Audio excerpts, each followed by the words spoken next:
ಆಡುವ ಮಾತನ್ನುಂಟಲ್ಲ, ಕೇಳುವ ಮೊದಲು ನಿನ್ನ ಭಾವನೆ ಹೇಗೋ ಕೇಳಿದ ಮೇಲೂ ಹಾಗೆ ಇರ್ಬೇಕು. ಮಿತ್ರ ಏನು ಗೊತ್ತಾ? ಯಾಕೆ ಗೊತ್ತಾ? ಸ್ಥಿತಪ್ರಜ್ಞ ಅಂತ ಹೇಳುವುದು ಅಂತವ್ರನ್ನ ಮಾತ್ರ. ಅಧಿಕಾರದಲ್ಲಿದ್ದವರು ಅಗತ್ಯವಾಗಿರ್ಬೇಕು. ವ್ಯಾಪಾರ ಮಾಡುವವ ನಷ್ಟಕ್ಕೆ ಹೆದರಬಾರ್ದಲ್ಲ ಗೆಳೆಯ. ಬಾರ್ದು. ಅಯ್ಯೋ ನಾವು 3 ಕೋಟಿ 4 ಕೋಟಿ ಹಾಕಿ ಪಾಪ ದೊಡ್ಡ ದೊಡ್ಡ ಉಪಹಾರ ಮಂದಿರ ಮಾಡ್ತರು ಪಾಪ. ಹೌದು ಅಲ್ವಾ? ಹೌದು. ಪಾಪ ಮಾಡಿದೆಲ್ಲ ಹಾಗೇ ಬಿಡ್ತದೆ ಅಂತ ಹೇಳಲಿಕ್ಕಿಲ್ಲ. ಗ್ರಾಚಾರ ಮತ್ತೊಂದು ಇರ್ಬೋದು. ಹೌದಪ್ಪ. ಹಾಗಾಗಿ ಎರಡಕ್ಕೂ ಸಿದ್ಧನಾಗಿದ್ದ ಅಂತ ಆದ್ರೆ ಅವತ್ತು ನಷ್ಟ ಆದ್ರು ಮತ್ತೊಂದು ರೂಪದಲ್ಲಿ ಮತ್ತೊಂದು ಕಡೆಗೆ ಲಾಭ ಆಗ್ಬಹುದಲ್ಲ. ಈ ಮಾತೆಲ್ಲ ಯಾಕೆ ಹೇಳ್ತಿದ್ದೆ ಗೊತ್ತಾ ಗೆಳೆಯ? ವಿನಿಯೋಗಿಸುವಂತಹ ಸಂದರ್ಭ ಪ್ರಥಮವಾಗಿ ಬುದ್ಧಿವಂತನಾದವ ಇದನ್ನು ನಾನು ಕಳ್ಕೊಳ್ತೇನೆ ಎನ್ನುವಂತ ಯೋಚನೆ ಮುಂದಾಗಿ ಆಗ್ಬೇಕು. ಹೋಯ್ತು ಅಂತ ತಿಳ್ಕೊಂಡೇ ಮಾಡ್ಬೇಕು. ಅದು ಬುದ್ಧಿವಂತಿಕೆ. ಆಗ ಸ್ವಲ್ಪ ಕಡಿಮೆ ಹಾಕಿ ಹಾಕುವಾಗೆ ಹೆಚ್ಚಿಗೆ ಹಾಕಬೇಡಿ. ಯಾವುದನ್ನ ಅದಲ್ಲ ಯಾಕೆ ಈ ಮಾತು ಹೇಳ್ತೇವೆ ಗೊತ್ತಾ? ಯುದ್ಧಕ್ಕೆ ಹೋಗ್ತಾನೆ ಒಬ್ಬ ಅಂತ ಅಂತಾರೆ. ಅದ್ರಲ್ಲಿ ಆಗುವುದೇನು ಗೆಳೆಯ? ಒಂದೇ ಸಾವು, ಒಂದೇ ಗೆಲುವು, ಎರಡರಲ್ಲಿ ಒಂದೇ ಅಲ್ವಾ? ಅಲ್ಲಿ ಮತ್ತೆ ಹೋಗ್ಕೊಂಡು ಕಣ್ಣೀರು ಹಾಕ್ಲಿಕ್ಕೇನಿಲ್ಲ. ಇಲ್ವೇ ಇಲ್ಲ. ಜೀವನ ಅಂದ್ರೂ ಹಾಗೆ ಅಲ್ವೇನೋ? ಹೌದಪ್ಪ. ನಾನೊಂದು ಮಾತು ಹೇಳ್ತೇನೆ. ಏನ? ಒಬ್ಬ ಮಿತ್ರನಾಗಿ ಕಣ್ಣಾರೆ ಕಂಡದ್ದನ್ನು ಹೇಳಲಿಲ್ಲ ಅಂತ ಆದ್ರೆ ನನ್ನ ಆತ್ಮೀಯತೆಗೆ ಬೆಲೆ ಏನು ಗೆಳೆಯ? ಅವನಂತಹ ದ್ರೋಹಿ ಮತ್ತೊಬ್ಬ ಇರುವುದಕ್ಕೆ ಸಾಧ್ಯ ಇಲ್ಲ. ಅದಾಗಬಾರ್ದು ಎನ್ನುವ ಒಂದೇ ಕಾರಣಕ್ಕಾಗಿ ನಾನು ಕಂಡದ್ದನ್ನು ಹೇಳ್ತಾ ಇದ್ದೇನೆ ಗೆಳೆಯ. ದಯವಿಟ್ಟು ಬೇಸರ ಮಾಡ್ಕೊಳ್ಬೇಡ. ನಿನ್ನ ಪತ್ನಿ ನನ್ನ ಅತ್ತಿಗೆ ಅಂತ ತಿಳಿದವ ನಾನು.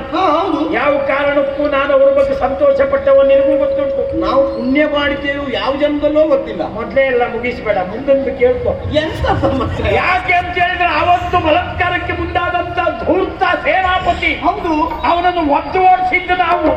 ಇವತ್ತು ನನ್ನ ಕಣ್ಣಾರೆ ಕಂಡೆ ಗೆಳೆಯ. ನಿನ್ನೆ ಹೆಂಡತಿ ಮತ್ತು ಅವರಿಬ್ರು ಒಪ್ಪಿಕೊಂಡದ್ದು.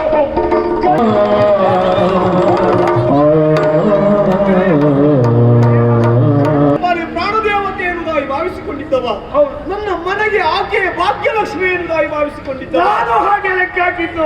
ಅದು ಇವತ್ತು ಆಕೆ ಹಾಗ. ಹೌದಾ? ನಾನು ನೋಡಿದ ದೃಶ್ಯ ತಪ್ಪ ಅಂತ. ಕನಸೋ ಎಂದು? ಕನಸಲ್ಲಪ್ಪ, ಕಣ್ಣಾರೆ ಕಂಡಿದ್ದೇನೆ. ಬಂದು ಹೇಳ್ತಾ ಇದ್ದೇನೆ ಗೆಳೆಯ. ಈಗ ನೀ ಮಾಡಬೇಕಾದ್ದು ಏನು ಗೊತ್ತಾ? ಏನು? ಇದಕ್ಕೆ ಕೇಳುವ ಬೆಳೆ ಅಂತ ಸ್ವಲ್ಪ ಜಾಗ್ರತೆ ಮಾಡಬೇಕು ನೀನು. ಹಾಗಲ್ಲ ಗೆಳೆಯ, ಯಾಕೆಂದ್ರೆ ನಮ್ಮ ಮನೆತನದ ಮರ್ಯಾದೆ ಪ್ರಶ್ನೆ ನಿನಗೂ ಗೊತ್ತುಂಟು. ನಿಮ್ಮ ಮನೆತನ ಎಂತದ್ದು, ನೀನು ಯಾರು, ನೀನು ಹೇಗೆ ಬಂದವ, ಆ ಗೌರವಕ್ಕೆ ತೊಂದರೆ ಆಗಬಾರದು. ಯಾವ ಕಾರಣಕ್ಕೂ ಅದಕ್ಕೆ ಅವಕಾಶ ಕೊಡುವ ಅಲ್ಲ. ನೀನು ನನ್ನ ಬಾಲ್ಯಗಳೇನಿದ್ದೀಯ, ನಿನ್ನ ಮಾತನ್ನ ಯಾವ ಕಾರಣಕ್ಕೂ ಸುಳ್ಳು ಎನ್ನುವಂತಹ ತಿರಸ್ಕಾರ ಭಾವ ನನ್ನದಿಲ್ಲವೇ ಇಲ್ಲ. ಹೆಂಡತಿಯಾಗಿ ಬಂದವಳು ಇತ್ತೀಚೆಗೆ ಪ್ರಶ್ನೆ ಮಾಡಬೇಕಾದದ್ದು ಇಲ್ಲಿ ಯಜಮಾನನಾಗಿ ಕರ್ತವ್ಯ. ಹೌದು ಅಲ್ಲವೇ? ತಪ್ಪು ಯಾರು ಮಾಡಿದ್ರು ತಪ್ಪೆ, ಅಪವಾದ ಬರಬಾರ್ದು ಅಲ್ವಾ? ಹೌದು. ಅದು ಜಾಗ್ರತೆ ನನಗೆ. ಹೌದು.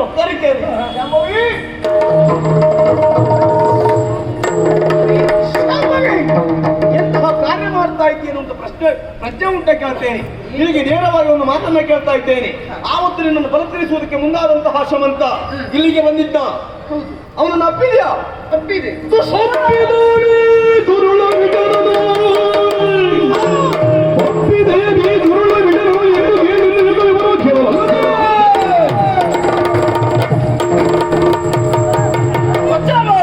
ನಿನಗೆ ಎಷ್ಟು ಧೈರ್ಯ ಅಂತ ಕೇಳ್ತೇನೆ.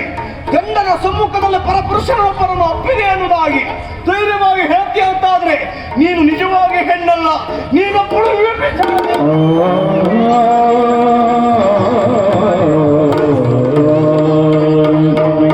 ಕೇಳಲಾಗಿದೆ, ಕೇಳಿ ಕಾಣಲಾಗಿದೆ.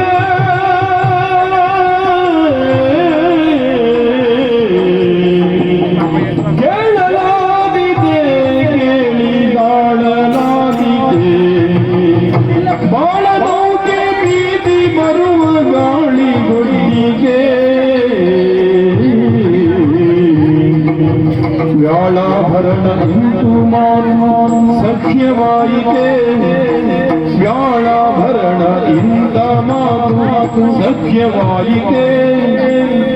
ನೀಳವೇಣಿ ಸೆಳೆದು ಬರುವ ಜೀವ ನುಡಿಯನ್ನು ಆಡಬೇಡಿ ಪ್ರಭು. ಮತ್ತೆ ನೀನು ನನಗೆ ಸ್ವಾಮಿ ಅಂತ ಕರೆಯಬೇಡ. ನಿಮ್ಮ ಬಾಯಿಂದ ಇಂಥ ಒಂದು ಮಾತು ಬರ್ತದೆ ಎನ್ನುವ ಹಾಗೆ ಕನಸು ಮನಸ್ಸಿನಲ್ಲೂ ಯೋಚನೆ ಮಾಡಿದವಳು ಈ ನಿಮ್ಮ ಮಡದಿ ಅಲ್ಲ. ನಾನು ಅದೇ ಇಂಥ ಕಾರ್ಯ ಮಾಡ್ತೀನಿ ಅಂತ ಯೋಚನೆ ನೀವೇ ಮಾಡಿ ನನ್ನ ಸರ್ವಸ್ವ, ನೀವೇ ನನ್ನ ಉಸಿರು ಎನ್ನುವ ಹಾಗೆ ಈ ಬದುಕನ್ನ ಸಾಗಿಸಿದವಳು ನಾನಿದ್ದೇನೆ. ಆದ್ರೆ ಈ ಹೊತ್ತಿಗೆ ನನ್ನ ಮೇಲೆ ನೀವು ಅನುಮಾನವನ್ನ ಪಡ್ತೀರಾ ಅಂತಾದ್ರೆ ಬೇಡ ಸ್ವಾಮಿ. ಏನು ಈ ನನ್ನ ಬದುಕು ಬೇಡ, ನಾನು ಬದುಕುವುದಿಲ್ಲ. ಈ ಬದುಕೇ ಬೇಡ.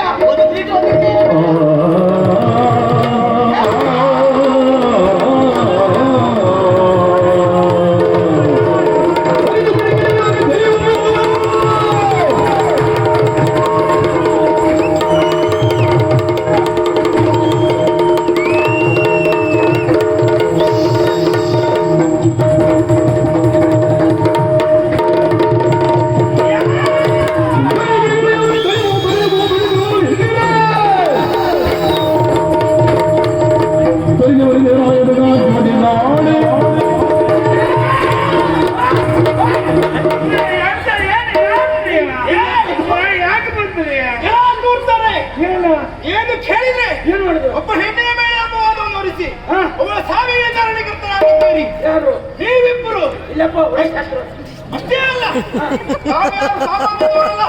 ಅವಳ ಪೂಜಿಸಿಕೊಂಡು ಬಂದಿರುವಂತಹ ಪಕ್ಕದರಕ್ಕೆ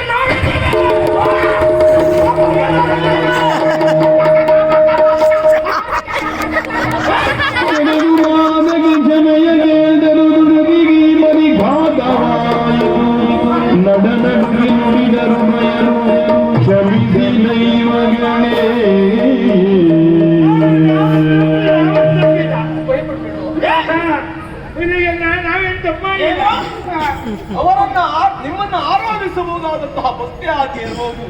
ತಾಯಿ ನಿಮ್ಮನ್ನು ಉತ್ತರಿಸಬಹುದಾದಂತಹ ದೇವತೆಗೆ ನೀವು ನಾವು ಆಕೆಯನ್ನು ಕೊಲ್ಲುತ್ತಲ್ಲ. ಆದ್ರೂ ಒಂದು ಏನು ನಿಮ್ಮ ಭಕ್ತರು ಯಾರು ಒಪ್ಕೊಂಡಿರೋದಿಲ್ವಾ? ಏನು ಅಲ್ಲ, ಒಪ್ಪುಗೆ ಅಂತ ಹೇಳಿದ್ರೆ ಒಂದೇ ಅರ್ಥವ ಕೇಳ್ತಾ ಇದ್ದೀನಿ ನಿನ್ನಲ್ಲಿ. ಒಂದಂದ್ರೆ ಯಾವುದು? ಅಣ್ಣ ತಂಗಿನ ಒಪ್ಪುಕೊಳ್ತಾರೆ, ಅಷ್ಟೇ ಅಲ್ಲ ಗಂಡ ಹೆಂಡತಿನ ಒಪ್ಪುಕೊಳ್ತಾರೆ, ಅಪ್ಪ ಮಗಳನ್ನ ಒಪ್ಪಿಕೊಳ್ತಾರೆ. ಇದಕ್ಕೆಲ್ಲ ಒಂದೇ ಅರ್ಥವ ನೀನು ಹೇಳಿದ್ದು? ಆದ್ರೂ ಇದೆ.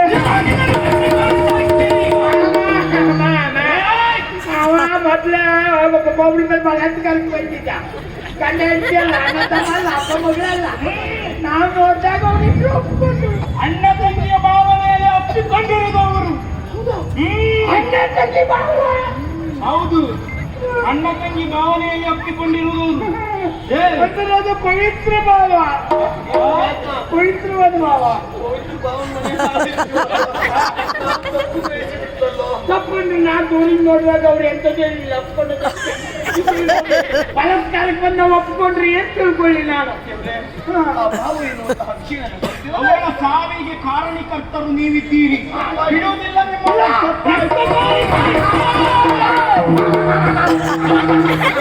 ಈಗ ಅಮ್ಮಯ್ಯ ಅಂತ ನಾವು ಕಟ್ಟಿ ಹಾಕೋದಲ್ಲ, ಅವ್ರಿಗೆ ಯಾವುದಾದ್ರೂ ನೀವೇ ಕಾರಣ ಅಲ್ವಾ?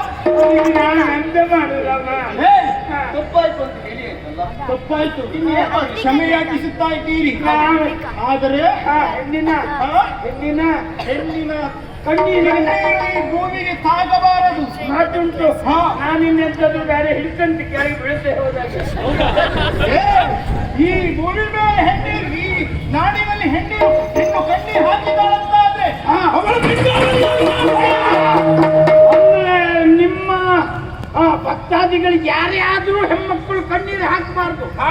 ಅವರ ಕಣ್ಣೀರಿಗೆ ಕಾರಣರಾದವರನ್ನು ರಕ್ತಕಾರಿ ಸಾಯಿಸುತ್ತೇವೆ. ನಾವು ಕಾದ್ರೆ ತಿಂದದ್ದೇ ಕಾರ್ಬೇಕು, ಅದನ್ನು ಕಾಣಿಸ್ತೀವಿ. ಈಗ ನೀನು ಕಾಲಲ್ಲಿ ಹಾಕಿ ಮೆಟ್ಕೊಳ್ತೇನೆ ಅಮ್ಮ. ಈಗ ಇದ್ದಾವೆಲ್ಲ ಮೆಟ್ಟಿಗೆ ಮಾಡಿ ನೀವು ಬಂದು ಮೆಟ್ಟಿಗೆ ಶುರು ಎಂತ ಮಾಡಿ ಅದಕ್ಕೆ ನಾನು ಅಲ್ಲಿ ಕೂತ್ಕೊಂಡು ಅಡ್ಡೆಲ್ಲ ಇಟ್ಕೊಂತೆ. ಅಲ್ಲಿ ನಮ್ಮ ಗೋಳು ನಿಮ್ಮ ಭಕ್ತಾದಿಗಳು ಬಂದವರು ಮೊದಲು ಮೆಟ್ಟುವುದೇ ಇನ್ನು ಮುಂದೆ ಯಾರು ಬಿಟ್ಬಾರ್ದು. ಇವತ್ತಿನಿಂದಾದ್ರೂ ಜಾಗ ಬದಲಾಯಿಸುತ್ತೀವಿ. ಹೌದು, ನಿಮಗೆ ಕ್ಷಮೆಯನ್ನು ಯಾಚಿಸ್ತೇನೆ. ನಾವು ತಪ್ಪು ಮಾಡಲಿಲ್ಲಮ್ಮ. ಮಾಡಿದ ಗೊತ್ತಿಲ್ಲದೆ ಮಾಡಿ ಕಣ್ಣಾರೆ ಕಂಡರು ಪರಾಮರಿಸಿ ನೋಡಬೇಕು. ಅದೊಂದು ಮಾತಿತ್ತು. ಯಾವುದೇ ಕೆಲಸ ಹೆಚ್ಚಾಗಿರ್ಲಿ. ಹೌದು. ಕಾಲಿಡುವ ಮುಂಚಿತವಾಗಿ ಕಣ್ಣಿಟ್ಟು ಕಾಣಬೇಕಂತೆ. ಹೌದು, ನಾ ಕಣ್ಣಿಟ್ಕೊಂಡು ಆಮೇಲೆ ಕಾಲಿಡ್ತೀನಿ. ನಾವು ಸರಿಯಾಗಿ ವಿಮರ್ಶೆ ಮಾಡಬೇಕು. ವಿಮರ್ಶೆ ಮಾಡ್ತೇನೆ. ಇನ್ನು ಮುಂದೆ ಹಾಗಲ್ಲ. ಈ ನೊಂದಣಿಕೆಯಲ್ಲಿ ಅಷ್ಟೇ ಅಲ್ಲ, ಈ ನಂದಳಿಕೆ ಮತ್ತೆ ಇಲ್ಲಿ ಅಲ್ಲ, ನಾವು ಬಂದಿದ್ದು ಯಾಕಾಗಿ? ಯಾಕೆ? ಕಾರಣ ಬೇರೇನಲ್ಲ. ಎಲ್ಲಾಡಿ ಕ್ಷೇತ್ರದಲ್ಲಿ ಎಲ್ಲೇ ಅಲ್ಲ, ಈ ನಂದಳಿಕೆಯಿಂದ ನಾವು ಈ ಮಣಿಕಲ್ಲರಿಗಾಗಿ ಬಂದಿದ್ದೇವೆ. ಶಾಂಭವಿಗಳ ಬೆಂಗಾವಲಿಗಾಗಿ ನಾವು ಬಂದವರಿದ್ದೇವೆ. ಓ, ಅವ್ರು ಬೆಂಗಾವಲಿಗೆ? ಹೌದು. ಅಲ್ಲ, ಪ್ರತಿ ಹಾಕೋಳು ಮೊದಲೇ ಬಂದೋದಿತ್ತಲ್ಲ. ಯಾವುದು? ಏನು? ಪ್ರತಿ ಹಾಕೋಳು ನಿಮ್ಮೊಂದು ನಿರೀಕ್ಷೆಯೇ ನಾವಿದ್ದಿದ್ದು. ನಿಮ್ಮಿಂದ ಯಾವ ಕಾರ್ಯ ಆಗ್ತದೆ, ನಾವು ಕೆಟ್ಟಾರೆ ಎನ್ನುವ ಹಾಗೆ ಶೋಷಣೆ ಮಾಡಬೇಕು. ಅದೇ ನಾವು ಮೊದಲು ಬಲತ್ಕಾರಕ್ಕೆ ಹೋದ್ರೆ ನಾವೇ ತಪ್ಪಿಸದ್ದು. ಹಾಗಾಗಿ ಸುಖ ಕುಳಿತಿದ್ದೇವೆ. ನಾವು ಯಾಕೆ ಒಳ್ಳೆಯವರಂತ ಗೊತ್ತಾಯ್ತು ಅಲ್ಲಿಗೆ. ಹೀಗಾಗ್ತದೆ ಎನ್ನುವುದು ಕಲ್ಪನೆ. ಇನ್ನು ಮುಂದೆ ಈ ನಂದಳಿಕೆಯಲ್ಲಿ ಅಥವಾ ನಮ್ಮ ಈ ಮಣಿಕಲ್ಲಿನಲ್ಲಿ ಯಾವುದೇ ಹೆಣ್ಣು ಕಣ್ಣೀರು ಹಾಕಿದ್ದೇವುದಂತಾದ್ರೆ, ಅಮ್ಮ ನನ್ನನ್ನು ರಕ್ಷಣೆ ಮಾಡು ಎನ್ನುವ ಹಾಗೆ ಬೇಡಿಕೊಂಡಿದ್ದೇವುದಂತಾದ್ರೆ ಅವರ ಬೆಂಗಾವಲಿಗಾಗಿ ನಂಗೆ ಗೊತ್ತಾಯ್ತು ಇವತ್ತು. ನಾನು ಉಂಟಲ್ಲ, ಇನ್ನು ಮದುವೆ ಆಗುದಿದ್ರು ಆ ಕಣ್ಣೀರಿಂದ ಒಂದು ಹೆಣ್ಣಿ ಮದುವೆ ಆಗುದು.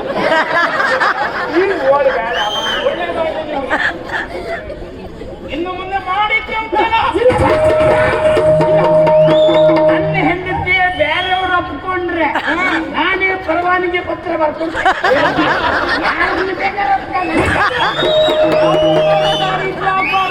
ಹೆಣ್ಣು ಕಣ್ಣೀರು ಹಾಕ್ಬಾರ್ದು. ಹಾಕಿದ್ದಾರೆ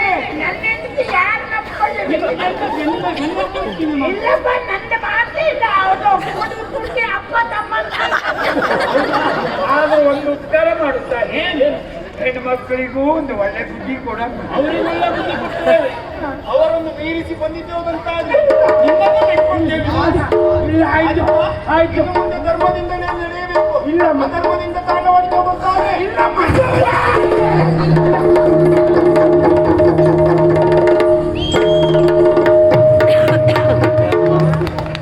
ಮಾತು ನಮ್ಗೆ ಇಷ್ಟೆಲ್ಲ ಆಗೋಯ್ತು ಮಾರಾಯ.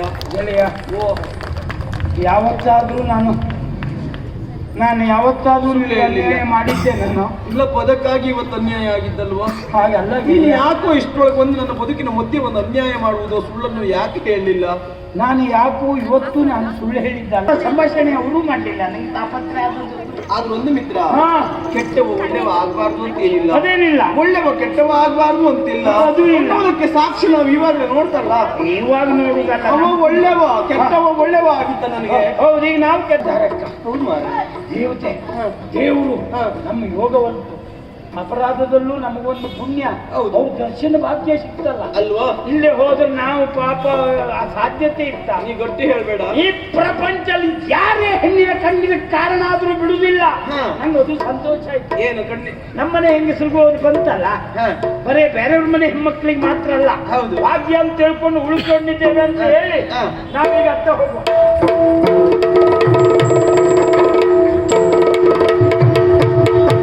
ರಾಜನಗರದ ಪಾವನೆಂಬದನ್ನು ನೋಡಿದ ನಿಲಯದಲ್ಲಿ ಮೋಗಿನ ಆಟವ ಆಡುತ್ತ ಜಯನು ಏರಿಸಿದ ಮೈನಲ್ಲಿ ಮೋಗಿನ ಆಟವ ಆಡುತ್ತ ಜಯನು ಏರಿಸಿದ ಮನೆಯಲ್ಲಿ.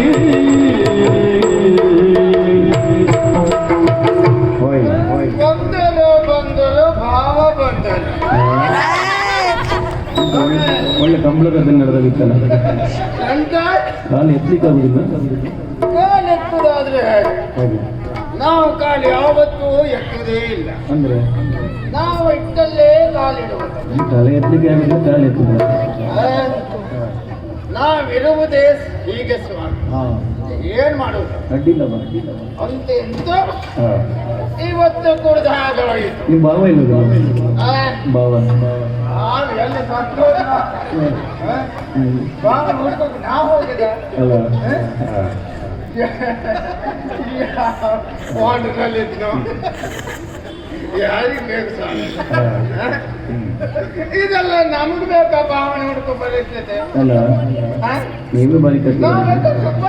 ನೋಡ್ತೇವೆ, ಭಾವನೆ ಹುಡ್ಕೋದಿಲ್ಲ.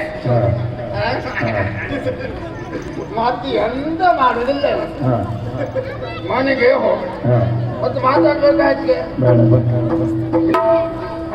ಬೇಡವಾ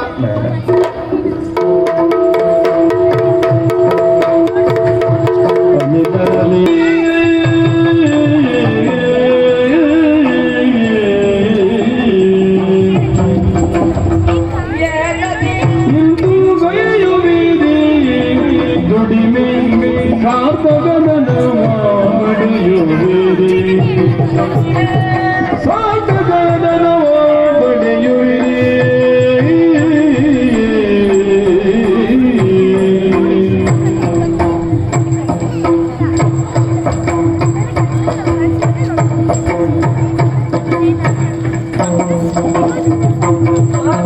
ಜತನವಿಲ್ಲವೇ ಮಕ್ಕಳಿಲ್ಲ